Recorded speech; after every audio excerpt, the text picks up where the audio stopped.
اشرح لي صدري ويسر لي أمري واحلل عقدة من لساني يفقهوا قولي.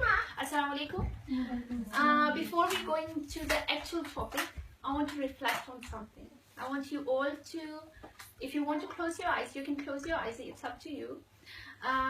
Just think about your future, okay? Just imagine your future, how your future could be, and find out the timeline, almost the most important few things which you need to do in the future. Yeah, it can be as further, it can be as nearer future, but I want you, like, every decade, every 10 years, what you want to achieve. Like, for example, if I would be, instead of you, I would think, okay, in next 10 years time, maybe I'm going to go for Umrah with my children, and I'm going to let them complete their study. In next 10 years, I'm going to let them, inshallah, by the will of God, let them get married, and next 10 years, I'm going to be retired from the jobs.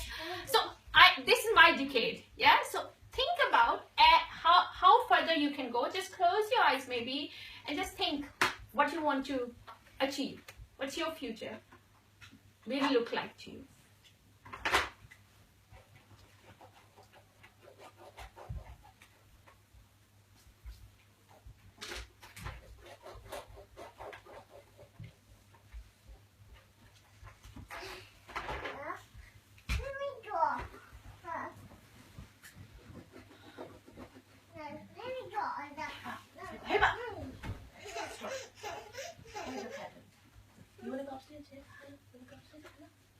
Okay. Is it okay? Yeah. Let's come back. Let's see. Okay. Now, you obviously you plan the decades every 10 years. What important things are happening in your life? Did you put a full stop somewhere that this is the time when we are going to die? No. If Allah will give you that choice, is there any choice you are particularly thinking, I'm going to be 60, I'm going to die, I'm going to be 70, I'm going to die? Did you put that? No. So this is a human being, isn't it? Allah knows us. Allah knows, because He made us, He created us, He knows our psychology more than us. We're not going to put any stop anyway, isn't it? So every decade, there's another important thing is coming up. Yeah? Okay, now if we think about, and now I'm going to ask you again to close your eyes and think about now the death. If Allah will give you the choice, if you would have the choice, when you want to die, when you would like to die. And the second question is, how would you like to die? How would you mean? How would you, what is the disease come to you? What kind of illness come to you? What kind of sickness come to you to let you go from this world to that? Because there is some reason, isn't it? What would be the reason? Is there an accident? Is there any shocking kind of, is it cardiac arrest you are thinking about? Is it a heart attack you are looking for? Is it shahada you are looking for? Amazing thing. So, and so anything. So think about when you want to die. This time it will be around. Okay. That is mashallah very peaceful in a way. Now, let me tell you, when we talk about peaceful deaths, let me share you something very personal about it. I used to think that after 60% should die. That was when I was little. When my parents reached at that age, then I realized no, it has to be exceeded. It can't be that age. Okay. And then my father passed away at the age of 70, 71, and still the pain was very similar to the pain it would be at the age of 60. So when you talk about your death, maybe it is okay. When you talk about your loved ones, it's unbearable, isn't it? And that's why, because Allah put the love in us. Yeah, Allah created us, Allah put the love in us, Allah put the mercy in us, and that's why we have that close relationship to the others. Yeah. Okay, now when we talk about the death, very important thing, when sister just talked about the peaceful death, we thought about Holy Prophet as the biggest in the biggest of the biggest in the human creation. Yeah, he was the Holy Prophet. He was the one who was the most virtuous, most noble. We all know. However, when he died, it was also very painful death, and for 11 to 12 days he was really in the pain. and the pain was so acute he couldn't walk, he hardly go to the mosque, he do the salah. And there was a time when actually Hazrat Abu Bakr start leading the prayers because he couldn't, so he used to sit alongside with him. So it was very difficult. So the thing is that when we talk about there is no pain, there is the pain of the death, of ultimate that destination. You are going through one phase to the other. It's a transition, isn't it? It's like when we talk about non-Muslims think in different way about the death. Different people have different ideas. When we talk about Muslims, there is a kind of a transition. We are going to be alive again, inshallah, but that would be an eternal destination, isn't it? So it's a big achievement in a way for us to go there. For that, achieving that destination, we have to go through some pain, some difficulties, isn't it? Just imagine, have you ever gone to the army? Have you ever seen the people who are working in army, who are on the high posts? How they work really hard to achieve that destination, isn't it? If you are becoming a doctor and you are a medical student, you work really hard to go there.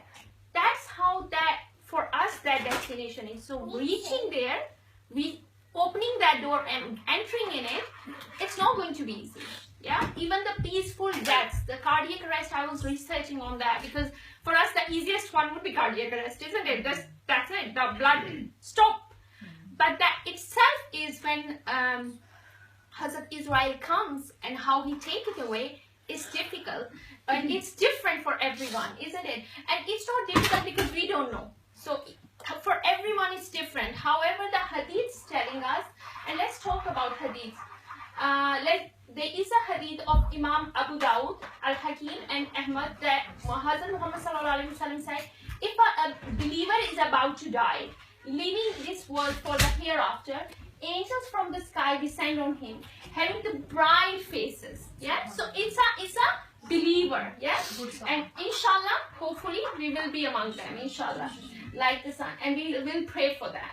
So then the Prophet said in the same hadith, and when the non-believer is about to die, leaving this world for the hereafter, rough angels from the sky descend onto him, having dark faces. So hoping and praying for ourselves, inshallah, will be among the first ones, inshallah. And there is another thing, when we talk about a holy prophet's pain, it's Imam Bukhari's hadith that Hazrat Aisha talk about the prophet's sickness and the pain, and when he was dying, and she said, I have never seen worse pain on anyone than the one I saw on the Messenger of Allah. Subhanallah. So we are the followers, we are the nations, nowhere nearby. So if we say, we can only pray, and I'm going to tell you this another prayer which Holy Prophet has a dua, that Allah please take me when you think it's good for me. Yeah, and keep me until you think it's good for me. So we don't know when the time is right for us, but He knows. So make it, Allah, the peaceful and easiest for us. So we should pray for that. Yeah.